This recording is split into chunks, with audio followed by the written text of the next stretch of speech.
بسم اللہ الرحمن الرحیم۔ ایک جنٹل مین صاحب نے، یعنی جدید تعلیم و جدید فیشن یافتہ صاحب نے، جو علی گڑھ کالج کے پڑھے ہوئے تھے، حضرت کے پاس آئے، ملاقات کی، کچھ اشکالات تھے، پوچھنا چاہا۔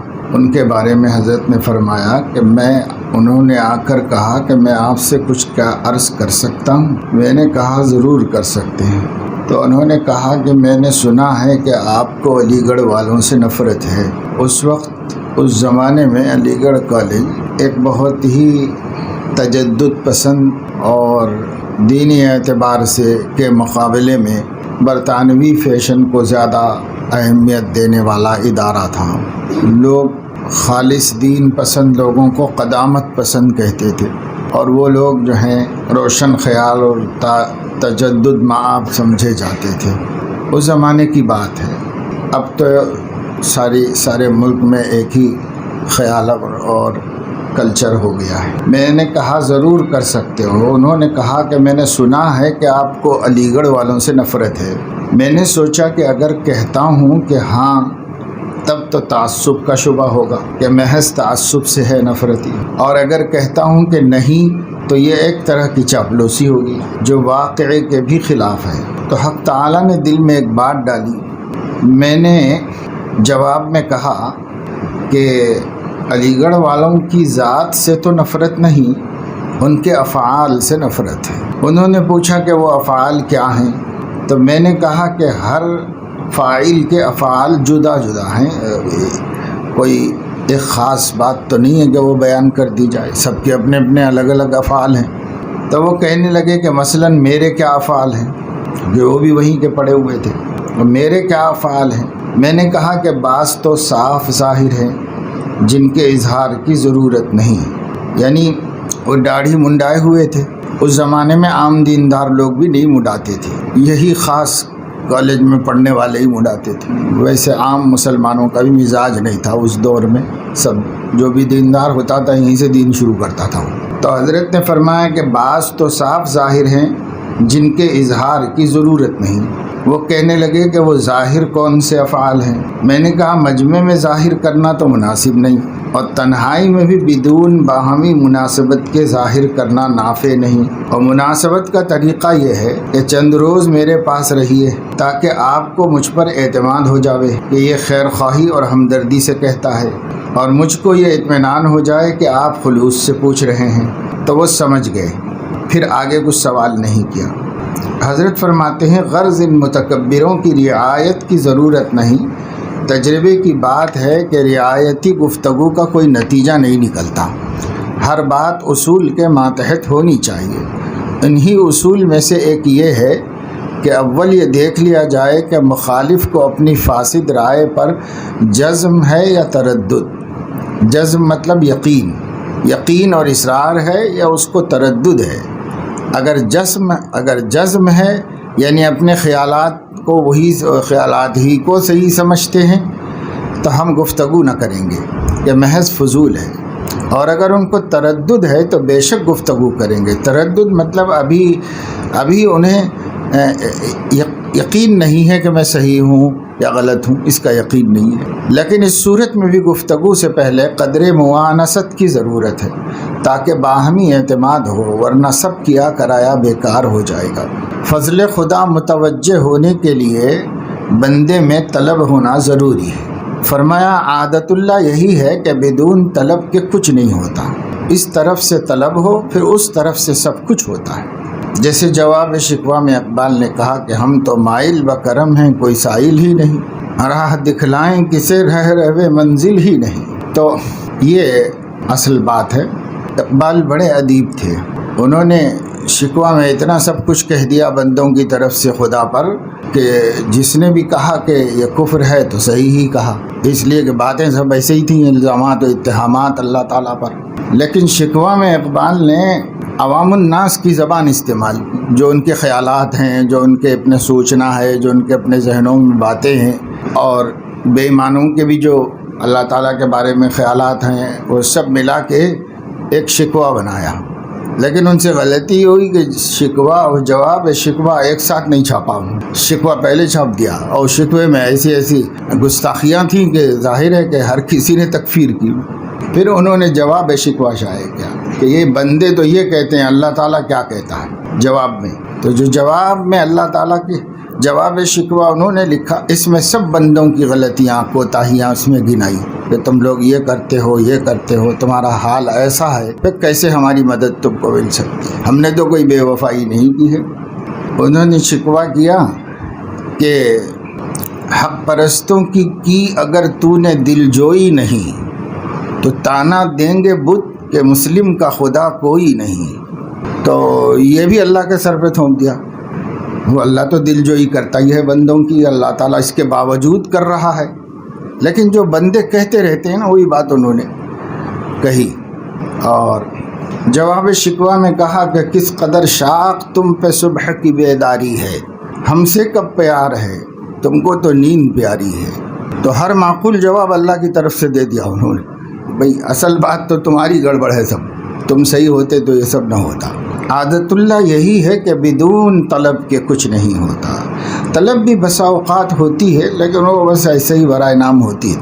طلب صادق ہونی چاہیے۔ طلب صادق کے بعد فضل الہی متوجہ ہوتا ہے۔ اللہ تعالیٰ وعدہ کیے ہیں اور وعدے کو پورا کرتے ہیں۔ مصلح کی اتباع کی ضرورت۔ فرمایا کہ تم بھی نیت اور ارادہ کے ساتھ کام میں لگو، سوال جواب میں مت پڑو، زیادہ تدقیق و تعمق بال کی کھال نکالنے کی ضرورت نہیں، اتباع کی ضرورت۔ افسوس ہے 2 وقت کھانا کھانے میں باورچی پر تو اعتماد کریں کہ اس نے کھانے میں زہر نہیں ملایا، اور اپنے خیر خواہوں پر اعتماد نہ ہو۔ عجیب بات، یعنی پیر پر تو اعتماد نہیں ہے اور غلط فہمیاں اور بدگمانیاں ہیں، اور ایک شخص کھانا بنا کے ہوٹل میں دے رہا ہے تو باورچی پر تو پورا اعتماد ہے کہ باورچی نے ہمارے سے خیر خواہی ہی کی، کوئی غلط کام نہیں کیا، تو اعتماد کیا۔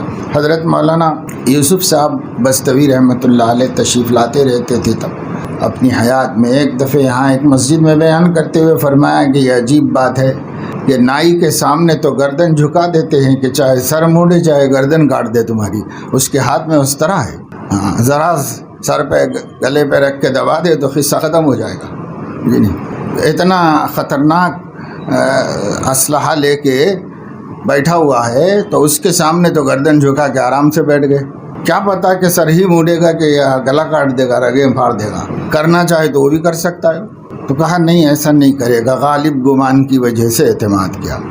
اور ائمہ پر اور مشائخ پر بدگمان ہیں کہ یہ لوگ ہم کو سیدھا رستہ دکھائیں گے کہ نہیں دکھائیں گے، دکھائیں گے کہ نہیں دکھائیں گے، اس میں بدگمان ہے۔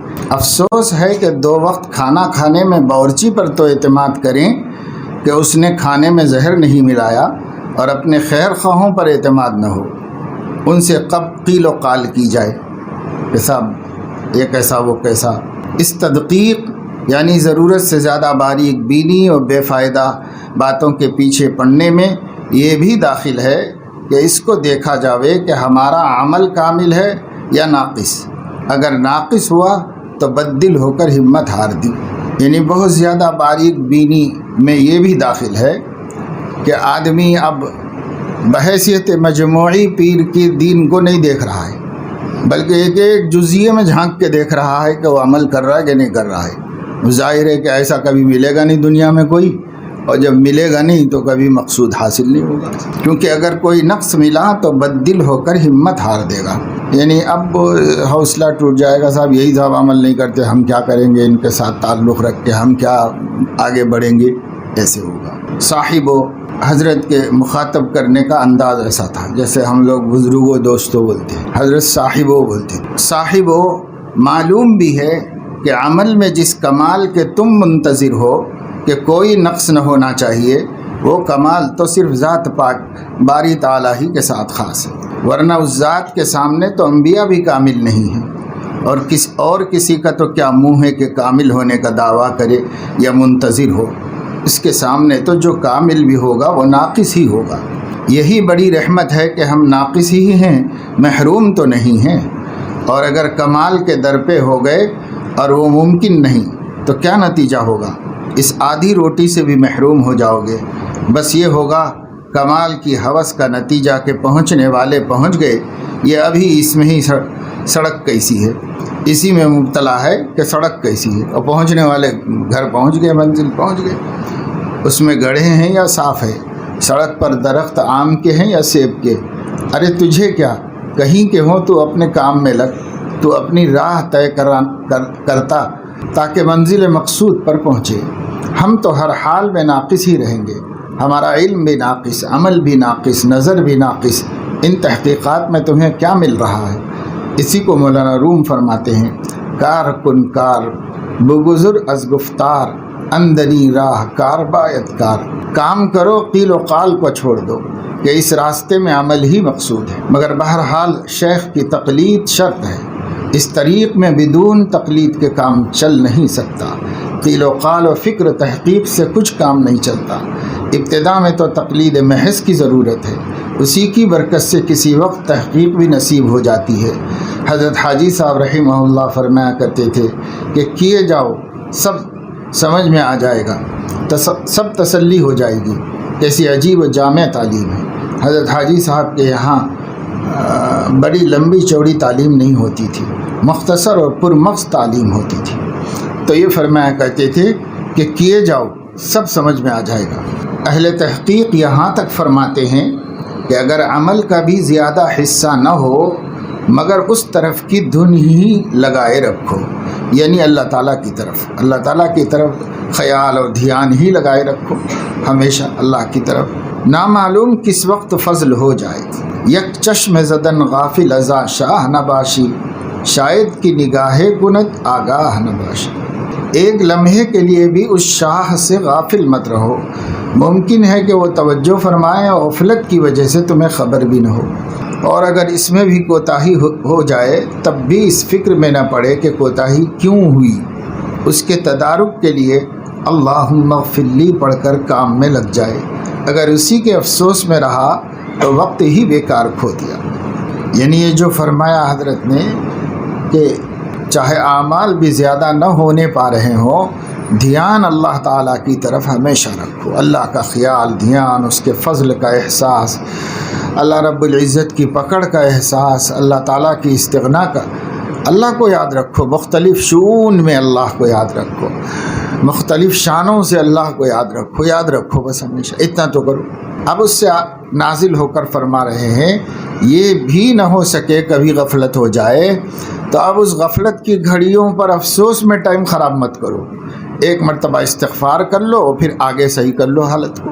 بہت سے لوگوں کو شیطان اس میں لگائے رکھتا، ارے بھائی ایسا ہو گیا، کل کا دن پورا ایسے ہی گزر گیا، کیا کریں، کیسا ہوا، ارے بھائی اب اس میں ٹائم خراب کرا رہا ہے شیطان، اب اس میں بھی ٹائم مت خراب کرو، وہ جو ہو گیا ہے اس سے استغفار کرو، اللہم اغفر لی کہو، اور آگے پھر شروع ہو جاؤ، پھر سے دھیان دو اللہ کی طرف اور پھر سے اللہ کی طرف توجہ کرو۔ ایک مولوی صاحب کے سوال کے جواب میں فرمایا کہ تلاوت قرآن اور کثرت نوافل سب سے افضل عبادت ہے۔ ایک مولوی صاحب کے سوال کے جواب میں فرمایا کہ تلاوت قرآن اور کثرت نوافل سب سے افضل عبادت ہے، اور یہ مقاصد ہے، یعنی فرائض کے بعد، فرائض و واجبات کے بعد پوچھا کسی نے کہ حضرت کون سے اعمال میں زیادہ نفع ہے، فائدہ ہے، کس میں زیادہ اوقات مشغول رہنا چاہیے، تو حضرت نے دو باتیں بیان فرمائی، قرآن کریم کی تلاوت اور نوافل کی کثرت، یہ فرائض و واجبات کے بعد سب سے مفید مشغلہ ہے، اور اذکار و وظائف کے مقابلے میں یہ زیادہ مفید مشغلہ ہے، اس لیے کہ کون سا وظیفہ تلاوت سے اعلیٰ ہو سکے۔ انہی دو چیزوں کی صلاحیت کے لیے طریق میں ذکر و شغل کی تعلیم ہوتی ہے، یعنی تلاوت سے مناسبت پیدا کرنے کے لیے، نوافل سے مناسبت پیدا کرنے کے لیے ذکر و شغل کی طریق میں یعنی تصوف میں اس کی تعلیم دی جاتی ہے۔ اس رستے سے لے جانا چاہتے ہیں لیکن رستے ہی میں زندگی گزر گئی اور پہنچ ہی نہیں رہے، کثرت نوافل اور کثرت تلاوت تک پہنچ ہی نہیں پائے، تو فائدہ کیا ہوا؟ مقصود تو وہ ہے، نوافل کی کثرت اور تلاوت کی کثرت، یہ مقصود ہے، وہ سب مقدمات ہیں، اس لیے کہ اس میں اور جو ہے ذکر و شغل کے اندر شیخ کی ضرورت بھی ہے، اس لیے کہ اس میں بعض اوقات کچھ خطرات بھی پیش آتے ہیں، اور مقاصد میں کوئی خطرہ نہیں، یعنی نوافل جتنے چاہے پڑھیں اس میں کوئی خطرہ نہیں، اور کوئی خاص قسم کا ذکر کسی خاص مقدار میں کریں گے تو اس میں خطرات بھی ہیں، لیکن اس میں تو کوئی خطرہ نہیں۔ قرآن کتنی پڑھو اس میں کوئی خطرہ نہیں ہے کہ کچھ نقصان ہو جائے گا، کچھ یہ ہو جائے گا۔ اور اگر کوئی آدمی کوئی بڑی مقدار میں ذکر کرے تو کبھی ذہن خشک ہو جا سکتا ہے اور کبھی جنون پیدا ہو جا سکتا ہے، وہ تو خطرے ہیں۔ لیکن تلاوت میں کوئی خطرے نہیں، تلاوت جتنی کرو اللہ تعالیٰ نے اس میں کوئی خطرہ نہیں رکھا۔ پھر یہ دونوں یعنی تلاوت اور نوافل ذکر اللہ پر بھی مشتمل ہے، کیونکہ قرآن سراسر ذکر ہے، اس کا نام بھی ذکر ہے، اور نماز میں بھی ذکر کرتے ہیں، سبحان ربی العظیم، سبحان ربی الاعلی، اور ربنا لک الحمد، اور جو ہے دو سجدوں کے درمیان میں بہتر ہے کہ اللہم اغفر لی یا رب اغفر لی پڑھ لے۔ ہمارے فقہاء یا احناف نے کوئی عمل ثابت نہ ہونے کے باوجود یہ کہا ہے کہ یہ پڑھ لینا بہتر ہے، اس واسطے کہ دو سجدوں کے درمیان جلسے کا تحقق مطلوب ہے، اور ایک عمل ہم بنا لیں گے کہ بھئی اس میں یہ پڑھنا ہے تو بیٹھنے کے بعد پڑھنے کے بعد جائے گا تو جلسے کا تحقق جو مطلوب ہے وہ پورا ہو جائے گا، ورنہ جلدی کرے گا، پھر ابھی بیٹھنے ہی نہیں پایا کہ نہیں۔ اور جلسہ کہتے ہیں، قاعدہ کہتے ہیں، جو ریڑھ کی ہڈیاں ہیں ان کے اپنی جگہ پہ سیٹ ہو جانے کو، کہ ریڑھ کی ہڈیاں سب سیدھی ہو جائیں جب بیٹھنے کی حالت میں، جیسے سب ہڈیوں کے ٹکڑے وہ صحیح ہو جائیں۔ شارحین حدیث نے یہی کہا کہ قاعدہ اور جلسہ متحقق جب ہوگا جب ریڑھ کی ہڈیاں سب صحیح ہو جائیں، ایک ساتھ قیام میں جیسے ہوتی ہے ایسے ہو جائیں، تو تب جلسہ متحقق ہوگا۔ اور بس اوقات اس میں خطرہ ہے کہ اس میں کوئی عمل نہ ہو تو آدمی ایسے اٹھے گا تو پتہ نہیں سب ہڈیاں صحیح ہوئیں کہ نہیں ہوئی، دوسرے سے دم چلا گیا، تب پھر یہ بیٹھنا متحقق نہیں ہوگا۔ اس لیے متاخرین فقہا نے فرمایا، کیونکہ متقدمین ایسی جلد بازی والے پڑھتے ہی نہیں تھے، انہوں نے کہا کہ چونکہ حضور علیہ السلام سے باقاعدہ ثابت نہیں ہو رہا ہے کچھ پڑھنا، اس لیے نہ پڑھا جائے۔ حنفی فقہا نے بعد میں متاخرین نے کہا کہ پڑھ لیا جائے بہتر ہے، اس لیے کہ پڑھنا تو ایک دعا ہے مغفرت کی اور ممنوع بھی نہیں ہے، اور امام شافعی کے ہاں مسنون بھی ہے، لہذا پڑھ لے۔ نتیجہ یہ ہوگا کہ صحیح بیٹھنے کی توفیق ہو جائے گی، کیونکہ بیٹھنے کے بعد پڑھنا ہے تو پڑھ کے دوبارہ جائے گا، جلد بازی نہیں کرے گا وہ۔ تو خیر یہ فرما رہے ہیں حضرت کہ بھائی نماز میں اور ذکر تلاوت میں ذکر خود بخود شامل ہے، اس کے اندر داخل ہے۔ ان دونوں کی بھی روح اعظم ذکر ہی ہے، وہ خود ان میں مضمر ہے۔ باقی مستقل اذکار مثلا سبحان اللہ یا لا الہ الا اللہ، ان سب سے تلاوت قرآن و نماز افضل ہے۔ نماز اور قرآن کی آج کل کے اکثر مشائخ کے دل میں وقت و عظمت نہیں، تمام زور ذکر پر دیا جاتا ہے، اور اسی کا نتیجہ ہے کہ ہر سالک ذکر ہی پوچھتا ہے، نہیں کچھ ذکر بتا دیجئے، اور یہ تو کر ہی رہا ہوں، کچھ اور بتا دیجئے، کچھ اور بتا دیجئے۔ تو وہ سمجھتے ہیں کہ پہلے زمانے میں جیسے بہت لمبے لمبے اذکار کرائے جاتے تھے، تو اس وقت قوا بھی تھے، صحتیں بھی تھیں، ماحول بھی تھا، فرصتیں بھی تھیں، تو چل گیا۔ اب کہاں، تو ابھی بھی لوگ اسی کو بڑا کمال سمجھتے ہیں، اور نوافل کی کثرت کو کمال نہیں سمجھتے، تلاوت کی کثرت کو کمال نہیں سمجھتے۔ حضرت فرمانا چاہتے ہیں مقصود تو یہی دو چیزیں ہیں، اور جو مشائخ بتاتے ہیں وہ وسائل و ذرائع ہیں، ان میں ذوق پیدا کرنے کے۔ تو اب اصل ہی نہ ملے اور وہ ذریعے میں پڑا رہے زندگی بھر، تو یہ کون سے کمال کی بات ہوگی۔ نماز اور قرآن کی آج کل کے اکثر مشائخ کے دل میں وقت و عظمت ہی نہیں، تمام زور ذکر پر دیا جاتا ہے۔ حالانکہ ان میں ایک اور لطیف فرق بھی ہے، وہ یہ کہ جب کوئی ذکر زیادہ کرتا ہے اس میں عجب پیدا ہو جاتا ہے، اور نماز و تلاوت قرآن سے عجب کم پیدا ہوتا ہے۔ اس کا اصلی سبب یہ ہے کہ اکثر عوام ذکر کو خواص کا فعل سمجھتے ہیں، اور نماز و تلاوت قرآن کو عوام کا فعل سمجھتے ہیں۔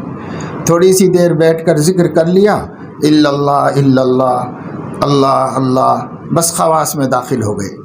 ایک صاحب کے سوال کے جواب میں فرمایا، ایسی حالت میں جب نفس میں عجب پیدا ہو رہا ہو، ذکر و شغل چھوڑ دینا چاہیے، مگر یہ سب امور شیخ کی تجویز پر موقوف ہیں کہ خود ہی نہ کر لے کہ بھئی اب مجھے عجب ہو رہا ہے لہذا مجھے چھوڑ دینا چاہیے، خود ہی نہ کر لے، بلکہ شیخ کی تجویز پر موقوف رکھے کس وقت کیا مناسب ہے۔ چنانچہ بعض اوقات وہ یہ مشورہ دے گا کہ خاص حیت سے بیٹھ کر ذکر نہ کیا جاوے، چلتے پھرتے معمول پورا کر لو، کیونکہ اس طور سے تم کو کوئی ذاکر نہ سمجھے گا۔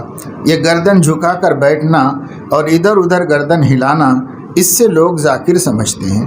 غرض کہ ہر حالت میں شیخ کامل کی ضرورت ہے، اپنے کو اس کے سپرد کر دینے کے بعد مطمئن ہو جانا چاہیے اور پھر اتباع کرتے رہنا چاہیے۔ اور یہ بہت بطور معمول کے لمبے چوڑے اذکار کے سلسلے میں حضرت تقابل فرما رہے ہیں، ورنہ ہر مومن کو تھوڑی دیر اللہ تبارک و تعالی شانہ کا ذکر کر لینے کی حضرت نے بھی جگہ جگہ ترغیب دی ہے، بلکہ لوازم اصلاح میں اس کو شامل رکھا ہے، داخل رکھا ہے۔ یہ جو حضرت فرما رہے ہیں یہ ان کے دور میں اور آج بھی کہیں کہیں بڑے لمبے چوڑے ذکر لوگ کرنے کے عادی ہوتے ہیں اور قرآن پڑھتے نہیں، جو قرآن سے دلچسپی نہیں، قرآن سے موافقت و مناسبت نہیں، یہ بات ہے۔ ایک صاحب کے سوال کے جواب میں فرمایا، عمرا کے پاس بیٹھ کر قلب میں دین کا اثر کمزور ہو جاتا ہے۔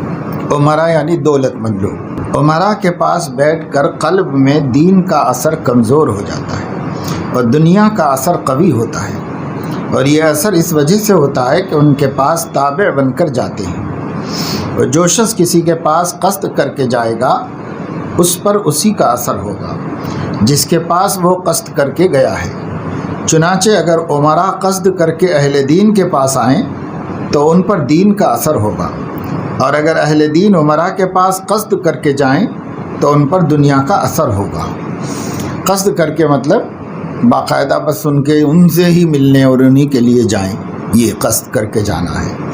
اور اگر کسی ضرورت سے جائیں وہ الگ بات ہے، سامان لینے کے لیے بڑے بڑے ساہوکاروں کے پاس جانا پڑتا ہے، کاروبار کے سلسلے میں جن لوگوں کے کاروبار ہوتے ہیں انہیں بڑے بڑے کاروباریوں بیوپاریوں سے ملنا پڑتا ہے، تو وہاں مقصد ان کی دنیا نہیں ہوتی، وہاں اپنا کام مقصد ہوتا ہے، اس لیے اتنا اثر تو نہیں ہوگا۔ لیکن اگر آدمی صرف یہ جاتا ہے کہ بھائی بڑے لوگ ہیں، جاگ بیٹھتا ہے ان کے پاس ملتا رہتا ہے، تو خود ہی ارادہ کر کے جا رہا ہے کہ یہ لوگ ملنے کے قابل ہو، جانے رہنے بیٹھنے کے قابل ہے، تو اگرچہ کہ ان میں کوئی برائی نہ ہو لیکن تمول کا اثر پڑتا ہے آدمی کے اوپر، اور ناشکری پیدا ہوتی ہے اللہ تعالیٰ کی نعمتوں کی ایسے لوگوں کے ساتھ رہنے سے، کیونکہ وہاں زیادہ دیکھتا ہے، اپنے پاس کم دیکھتا ہے، نتیجہ یہ ہوتا ہے کہ شکایت کا مزاج بن جاتا ہے اس کا، ورنہ خوش تھا اللہ تعالیٰ سے اور ہمیشہ شکر کرتا رہتا تھا، اللہ پاک تیرا کتنا کرم ہے، یہ نعمت ہے، یہ نعمت ہے، یہ نعمت ہے سب، لیکن وہاں جا کے کم نظر آتی، ہمارے پاس کیا ہے، سب ان لوگوں کے پاس ہے۔ تو اب ایک تو ہوس پیدا ہوتی ہے جو آدمی کو اس کے دین و فکر آخرت سے غافل کر دیتی ہے، اور دوسرے یہ کہ ناشکری پیدا ہوتی ہے کہ بھائی اللہ تعالیٰ کی بجائے شکر کے شکایت اس کی زبان پر آنے لگتی ہے، یہ بہت غلط بات ہے۔ سو جا رہے ہیں کہ سن رہے ہیں آپ لوگ؟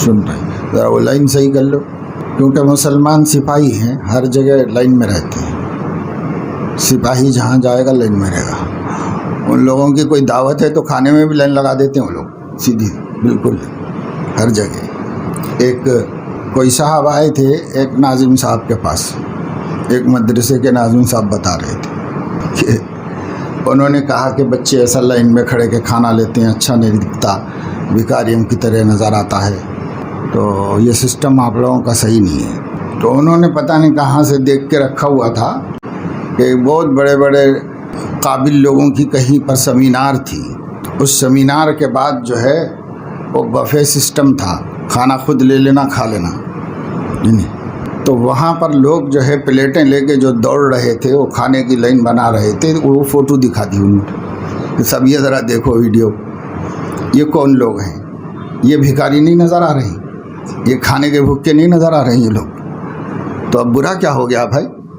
تو جب آدمی جیسی نظر سے دیکھے گا ویسے اس کی سمجھ میں آئے گا۔ یہاں وہ ان کو حقیر لوگ پہلے سے ذہن میں حقیر لوگ ہیں، پڑھے لکھے نہیں ہیں، تو اس وجہ سے بھکاری پن دکھا، اور جبکہ کوئی کام ترتیب سے طریقے سے کرنا سنت ہے. اور جب ان کو دکھایا گیا کہ یہ ہیں بڑے بڑے اسکالرس دیکھو اور ان کی تہذیب دیکھو کیسی، تب پھر کچھ بولنے کی ہمت نہیں ہوئی. میں خود بھی بعد میں بعض ایسے میٹنگوں میں بعض مصلحتوں سے شریک ہوا جہاں ہر طبقے کے لوگ تھے. دنیا کے بڑے بڑے تعلیم یافتہ لوگ اور قابل لوگ ہیں. ضروری نہیں ہے کہ دنیا کے تعلیم یافتہ لوگ جو ہے دیندار نہ ہو، ان میں بھی نمازی ہوتے ہیں، دین پسند ہوتے ہیں، الحمدللہ بہت سے اچھے لوگ ہوتے ہیں. مگر یہ ہے کہ بھائی تفریق اس سے ہو رہی ہے کہ یہ داڑھی ٹوپی والے ہیں اور یہ لوگ جو ہے کوٹ پتلون والے ہیں تو یہ زیادہ قابل لوگ ہیں اور یہ ویسے ہی پرانے خیالات کے ملانے ہیں. ایسے تفریق ہوتی ہے. مگر یہ ہے کہ اللہ جس چیز کو دیکھتا ہے دین ہے، تو ایسے ان میں بھی ہوتے ہیں اور اس کے برخلاف بے دین ہم میں بھی ہوتے ہیں. تو یہ حلیت تو نہیں دیکھے گا اللہ تعالیٰ. اللہ تعالیٰ دین دیکھے گا کہ دین کس کے اندر ہے. تو خیر بہرحال اس جگہوں پر ہم لوگوں کو تو کچھ حیا سی آئی کہ بھئی یہ گھس پٹ کے کھانا لے کے کھانا ایسی بھی کیا مجبوری ہے، لیکن ان حضرات کو نہیں آئی. وہ سب عادی ہیں اس کے. فٹافٹ جلدی سے پلیٹیں اٹھاؤ، بھڑ بھڑ بھاگو، جلدی ڈالو، اس میں سے ڈالو، اس میں سے ڈالو، تاکہ دوسرے سے پہلے میں لے لوں. اور کھڑے کھڑے شروع ہو گئے کھانا وہیں پر. تو اس وقت ہم ہی لوگ مولویوں نے صبر کیا، سب سے اخیر میں جا کے لیا اس میں سے وہاں سے. تو بعض چیزیں ایسی ہیں کہ خامخواہ جڑ دی ہیں کہ بھئی یہ لوگ جو ہے محتاج ہوتے ہیں اور بھکاری ہوتے ہیں اور ان کے دل میں دنیا کی بڑی محبت ہوتی ہے. ایسا بہت صحیح بات نہیں ہوتی. اور وہ لوگ بے دین ہوتے ہیں، یہ بھی صحیح بات نہیں ہوتی. اور بہت لوگ الحمدللہ اچھے کام، اچھا ذہن، اچھے خیال کے ہوتے ہیں. لیکن بعض چیزیں کلچرلی ایسے ہو جاتی ہیں. ان کلچر ایسے ہی کھانے کا فوراً گر پڑ کے اپنا لے لینا چاہیے. ذرا تاخیر ہوئی تو ادھر ادھر ہو جاتا ہے. سب کتنا گرا کے کتنا پھینک کے بڑا تب دیکھا تو نہیں تھا، عملاً 2-4 جگہ دیکھنے کا موقع ملا. بس وہ جلد بازی میں کتنی ساری نعمتیں وہیں گرا دیتے ہیں، سب یہ کر دیتے ہیں، بگا دیتے ہیں، بس یہ کر لیتے ہیں. اور باتیں کرتے ہوئے ادھر ادھر دیکھتے ہوئے کھڑے کھاتے رہتے ہیں. ہمارے شاہ معین صاحب کے ایک ماموں تھے، تو وہ کہتے تھے کہ جو ہے یہ بفے سسٹم نہیں بفیلو سسٹم ہے، یہ کہتے تھے. کھل کے کھا رہے ہیں سب ایسے. شیخ سے بالکل بحث نہیں کرنا چاہیے. اصول صحیحہ کے موافق حضرت فرماتے ہیں کہ اصول صحیحہ کے موافق بھی مناظرہ استاد اور شاگرد میں تو نامناسب نہیں، مگر پیر مرید میں اس طرح بھی مناسب نہیں. یعنی استاد شاگرد میں تو اصل میں تحقیق مقصود ہے، اس لیے وہ سوال کر سکتا ہے، استاد جواب دے سکتا ہے، اور اگر اسے پھر کوئی اشکال ہے تو بول سکتا ہے. اس کو مناظرہ کہتے ہیں. اصول صحیحہ کے موافق بھی مناظرہ استاد اور شاگرد میں تو نامناسب نہیں، مگر پیر مرید میں اس طرح بھی مناسب نہیں ہے. اگر شیخ کی کوئی بات سمجھ میں نہ آوے دوسرے وقت پر چھوڑ دو. اس سے معارضہ یعنی بحث نہیں کرنا چاہیے. اگر ایسا کرے گا فیض نہ ہوگا. مناظرے کی طرح ایک بے اعتدالی یہ بھی ہے کہ شیخ کے متعلق اگر کوئی شبہ ہو تو اسی سے پوچھتے ہیں. ایسا نہ چاہیے. اول تو شبہ ہی کو جگہ نہ دی جائے، اور جو شبہ کا بہت ہی غلبہ ہو جائے تو کسی دوسرے محقق سے شبہ رفع کر لے. البتہ اگر اس شیخ سے تعلق قطع کر لے تو پھر اس سے پوچھنے کا مذائقہ نہیں. یعنی پہلے اپنے کو علیحدہ کر لے اور اس کے بعد تحقیق براہ راست اس سے بھی کر سکتا ہے.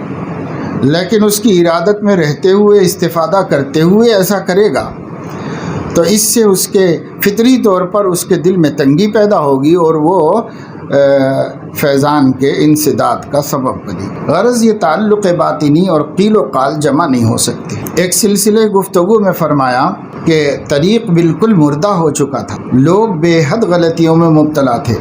بحمد اللہ اب 100 برس تک تو تجدید کی ضرورت نہیں رہی. اگر پھر خلط ہو جائے گا تو پھر کوئی اللہ کا بندہ پیدا ہو جائے گا. یعنی حضرت تھانوی رحمۃ اللہ علیہ کی تجدید تصوف و سلوک کے بعد فرما رہیں گے اب 100 برس تک تو انشاءاللہ یہ ایسی صافی چشمہ چلتا رہے گا اسی طریقے بدعات سے خالی اور صاف ستھرا چشمہ حضرت نے اس کو بنایا۔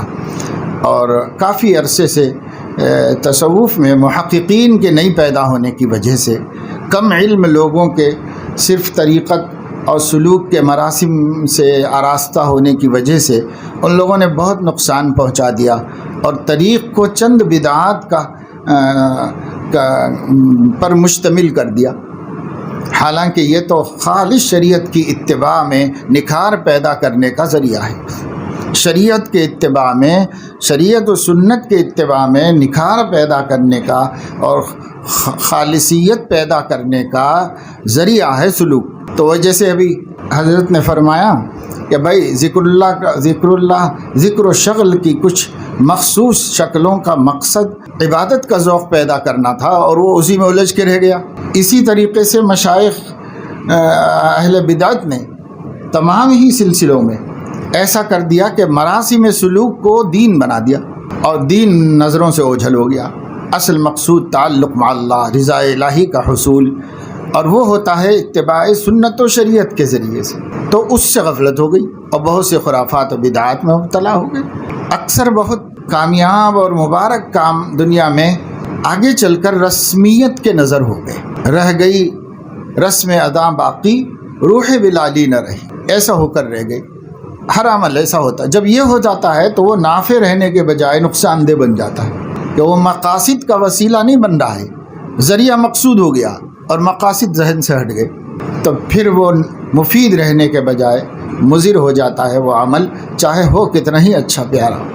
اسی طرح یہ سلوک کا معاملہ ہوا تھا کہ اس کے اندر یہ بڑا ہی نیک کام، ذکر، شغل، تہجد گزاری اور مراقبہ اور محاسبہ اور یہ اور وہ ریاضات اور مجاہدات اچھے ہی تھے دین سیکھنے کے واسطے، لیکن جب ان کو مقصود بنا دیا اور اللہ تک پہنچنا ذہن سے ہٹ گیا۔ اگر اللہ تک پہنچنا مقصود ہوتا تو وہ ایک ہی راستہ ہے، ان ھذا صراطی مستقیما، ایک ہی راستہ ہے، اور وہ راستہ ہے اتباع شریعت و سنت کا راستہ۔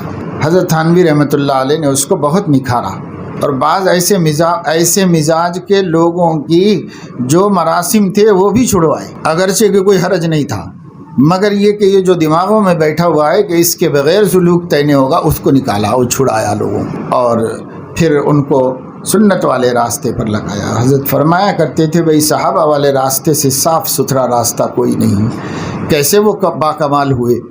نبی کی صحبت اور اتباع سنت و شریعت، اسی سے وہ باکمال ہوئے۔ آج بھی یہی ہے، کسی اللہ کے نیک بندے کی صحبت اور اتباع شریعت و سنت اور گناہوں سے اجتناب و فرار، بس ہو گیا رستہ طے۔ اسی پر لا کے حضرت نے اس کو رکھ دیا، اور اس کے بعد بطور اللہ کے شکر کے فرما رہے ہیں کہ بحمد اللہ اب 100 برس تک تو تجدید کی ضرورت نہیں رہی، اور 100 برس تو ہونے کو آ گئے ہیں، تو اب بھی جو ہے آہستہ آہستہ جو ہے لوگ مشائخ سے وابستہ تو ہو رہے ہیں، لیکن جو روح طریقت ہے اس میں کمزوری آنا شروع ہو گئی۔ تو حضرت نے فرمایا کہ چونکہ یہ اللہ کا دین ہے، اس لیے پھر کوئی اللہ کا بندہ پیدا ہو جائے گا اور پھر وہ اس کو اس کے صحیح راستے پہ لے آئے گا، کیونکہ اب انبیاء تو آئیں گے نہیں۔ جب انبیاء نہیں آئیں گے تو امت میں سے ہی اللہ کسی سے کام لے گا، مجددین طریق کو کھڑا کرے گا اور ان سے اللہ تعالیٰ کام لے گا۔ ایک نو وارد صاحب نے درخواست بیعت کی، حضرت والا نے بیعت کے متعلق اصول اور قواعد بیان کر کے فرمایا کہ اب ان اصول اور قواعد کو سن لینے کے بعد جو رائے قائم کی ہو وہ بتلا دو۔ اس پر ان صاحب نے عرض کیا کہ جو حضرت کی رائے ہو۔ فرمایا کہ قواعد بتلانے کے بعد استفسار کے جواب میں یہ کہنا کہ جیسے رائے ہو نہایت بد تہذیبی ہے، جس کا مطلب یہ ہے کہ استفسار لغو ہے۔ کیا کلام کی معاشرت کا کوئی ادب نہیں؟ یعنی بات چیت کی بھی معاشرت ہوتی ہے، اس کا بھی ادب ہوتا ہے۔ کیا کلام کی معاشرت کا کوئی ادب نہیں؟ استفسار پر اپنی رائے ظاہر کرنا چاہیے، دوسرے پر بوجھ ڈالنا خلاف تہذیب ہے۔ کام تو اپنا اور بوجھ دوسرے پر، یہ کیا لغو حرکت ہے؟ یعنی جب مشورہ کچھ لے رہے ہیں اور وہ اس کے جواب میں اپنا بڑا اپنے سے پوچھے کوئی سوال، تو سوال کا جواب دینا چاہیے۔ اب بھی ایسی غلطی لوگ کرتے ہیں، جیسے آپ فرمائیں ابھی جو فرمانا ہے وہ بعد میں فرمائیں گے، پہلے تمہاری رائے پوچھ رہے ہیں، اپنی بول دو جو بھی ہے، وہ چاہے قبول کرے نہ کرے، اور تمہاری بول دینے کے بعد اس کے خلاف بھی وہ بول دیں، ہنسی خوشی عمل کر لو اس کے اوپر۔ لیکن جب پوچھا جا رہا ہے تو یہ کہنا کہ جیسے آپ فرمائیں، اس سے واقعی بہت بوجھ ہوتا ہے۔ ایک صاحب سے میں نے ابھی کچھ دنوں پہلے مدرسے کی کسی مصلحت سے ایک تبدیلی کے بارے میں کہا کہ یہ کام آپ کر لو گے، تھوڑا سوچ کے جواب دو مجھے۔ تو تھوڑا سوچ کے انہوں نے لمبا چوڑا جواب لکھ کے دیا، لیکن سمجھ میں کچھ بھی نہیں آیا اس سے کہ ہاں کہنا چاہ رہے ہیں کہ نہ کہنا چاہ رہے ہیں، تو سارا بوجھ ہمارے دماغ پہ ڈال دیا۔ آخر میں یہ لکھ دیا کہ آپ جیسے فرمائیں۔ ابے ہم فرماتے ہوتے تو آرڈر دے دیتے تھے کہ آپ ایسا کیجیے، ہم یہی مصلحت سمجھے کہ پہلے آپ سے پوچھ لیں کہ آپ متفق ہوں گے کہ نہیں ہوں گے، تو جو ہے دل میں بولو، اور جذبہ اطاعت یہ ہے کہ اس کے باوجود بھی کہا جائے کہ نہیں آپ نہیں چاہ رہے ہیں پھر بھی کیجیے، تو آمنا سلمنا کریں گے، برابر کریں گے، کام تو کرنا ہے دین کی خدمت۔ تو ایک غلطی کرتے ہیں سب، اور وہ جو ایسا جواب دیتے ہیں نا، وہ اصل میں دال میں کالا ہوتا ہے، کہ وہ نہیں چاہتے کہ وہ جو چاہ رہے ہیں وہ ظاہر کریں، یہ نہیں چاہتے، اس لیے مبہم سا جواب دے دیتے ہیں، جیسے آپ فرمائیں، جو آپ کی رائے ہو، ایسی بات کہہ دیتے ہیں۔ ایسا نہیں، یہ صحیح طریقہ نہیں۔ معاشرت میں حضرت نے بہت ہی اصلاح فرمائی، ہر آدمی کی معاشرتی کوتاہی پر نظر فرماتے تھے۔ انہی چیزوں کے جمع ہوتے ہوتے ہوتے وہ آداب المعاشرت والی کتاب بن گئی، یعنی وہ یہ سب ٹوکتے ٹوکتے ہی بن گئی سب لوگوں، بھئی یہ معاشرت کے خلاف ہے، یہ تہذیب نہیں ہے، یہ بے تہذیبی کی بات ہے، یہ ادب نہیں ہے، یہ بے ادبی کی بات ہے۔ تو اب تو ایسا نظام شاید و باید ہی کہیں ہو کہ لوگ وہاں پر رہیں اور ایک وقت گزاریں، اور شیخ نگرانی کرے اور مسلسل ان کو دیکھتا رہے 24 گھنٹے اور ٹوکتا رہے۔ ایسا تو بہت مشکل ہے، ایسا کوئی مقام ملنا، ایسی کوئی خانقاہ۔ تو کم سے کم اتنا تو کر لو کہ یہ جو حضرت نے آداب المعاشرت مرتب کروا دی، یہی سب قصے تھے، اس کو جمع کرا دیے۔ اب میں نے اس کی تسہیل بھی کر دی ہے آداب المعاشرت، یعنی بہت تعبیرات ذرا اس دور کے مطابق تھیں، تو اس دور کے مطابق اس کو آسان کر دیا ہے، تاکہ سمجھنے والا سمجھے فوراً کہ یہ غلط ہے اور یہ صحیح ہے، ایسے سمجھ میں آ جائے اس کو، اور وہ اس پر عمل کرنے لگے۔ تو آداب المعاشرت اپنے مطالعے میں سالکین کو رکھنا چاہیے اور پڑھنا چاہیے۔ سیٹ خرید لو بولے تو سیٹ خرید لے آ کے گھر میں رکھ دینے سے کچھ بھی نہیں ہونے والا ہے، کوئی تعویذ ہے کیا اس کے رکھ دینے سے ہماری زندگی بدل جائے گی؟ ایسے تو قرآن رکھنے سے بھی کچھ نہیں ہو رہا ہے گھر میں، سب سے پہلے قرآن رکھتے ہیں گھر میں لے جا کے، لیکن قرآن رکھنے سے کیا ہو رہا ہے؟ کچھ بھی نہیں ہو رہا ہے، کوئی گناہ کم ہو رہا ہے، نہ کوئی نیکی بڑھ رہی ہے۔ ہاں قرآن پہ چلتے تو فائدہ ہوتا۔ اسی طریقے سے وہ کتابیں لے جا کے خرید کے گھر میں جما کے رکھ دینے سے کوئی فائدہ نہیں ہوتا، اس کی روز تعلیم ہو، کوئی نہیں سنتا تو خود ہی مطالعہ کرو، اور اس نیت سے کرو کہ بھئی اس میں جتنے معاشرت کے آداب بتائے گئے ہیں، اگر میں اس پہ عمل نہیں کر رہا ہوں تو فوری شروع کر دوں گا اس پر عمل، تو اس پہ عمل کرنا شروع کر دے، تو سینکڑوں تہذیبی خامیاں تو انشاءاللہ اس کتاب کے ذریعے خود بخود ہی صحیح ہو جائیں گی آدمی کے اندر۔ اللہ پاک ان کو، حضرت رحمۃ اللہ علیہ کو جزائے خیر عطا فرمائے۔ بڑا کام اللہ نے لیا اور بڑی خدمت انہوں نے امت کی فرمائی ہے، امت ان کے احسان سے سبک دوش نہیں ہو سکتی، خصوصاً سالکین و طالبین، ان کے لیے تو راستہ بالکل آسان کر دیا ہے۔ ایک صاحب کی غلطی پر تنبیہ فرماتے ہوئے، کسی نے کوئی ایسی غلطی کی ہوگی تو ٹوکتے تھے، اور بہت سختی سے ٹوکتے تھے حضرت، ایک خاص مزاج اور کیفیت حضرت کی تھی۔ ایک صاحب کی غلطی پر تنبیہ فرماتے ہوئے فرمایا کہ میں تو خود ان آنے والے حضرات کی برکت سے مستفیض ہونے کا متمنی رہتا ہوں۔ جو لوگ میرے پاس آتے ہیں تربیت کے لیے، حضرت فرما رہے ہیں کہ تربیت کے لیے جو لوگ میرے پاس آتے رہتے ہیں، میں خود ان کے فیض سے اور ان کی صحبت سے مستفیض ہونے کا متمنی رہتا ہوں، اس لیے کہ مجھ کو اپنی حالت خود معلوم ہے، کبھی اس کا وسوسہ بھی نہیں ہوا، اور نہ کبھی یہ وسوسہ آتا ہے کہ مجھ سے ان کو کوئی نفع پہنچ رہا ہے، حتیٰ کہ عین مواخذے کی حالت میں بھی میں اپنے مخاطب کو اپنے سے افضل سمجھتا ہوں۔ یعنی جس وقت ڈانٹ رہے ہوں، جس وقت تنبیہ کر رہے ہوں، فرما رہے ہیں اس وقت بھی اپنے مخاطب کو اپنے سے افضل سمجھتا ہوں۔ اللہ کا لاکھ لاکھ شکر ہے، مگر اصلاح کی ضرورت سے تادیب کرنا پڑتی ہے۔ اللہ تعالیٰ توفیق عمل نصیب فرمائے۔ سبحانک اللہم و بحمدک، اشہد ان لا الہ الا انت، استغفرک و اتوب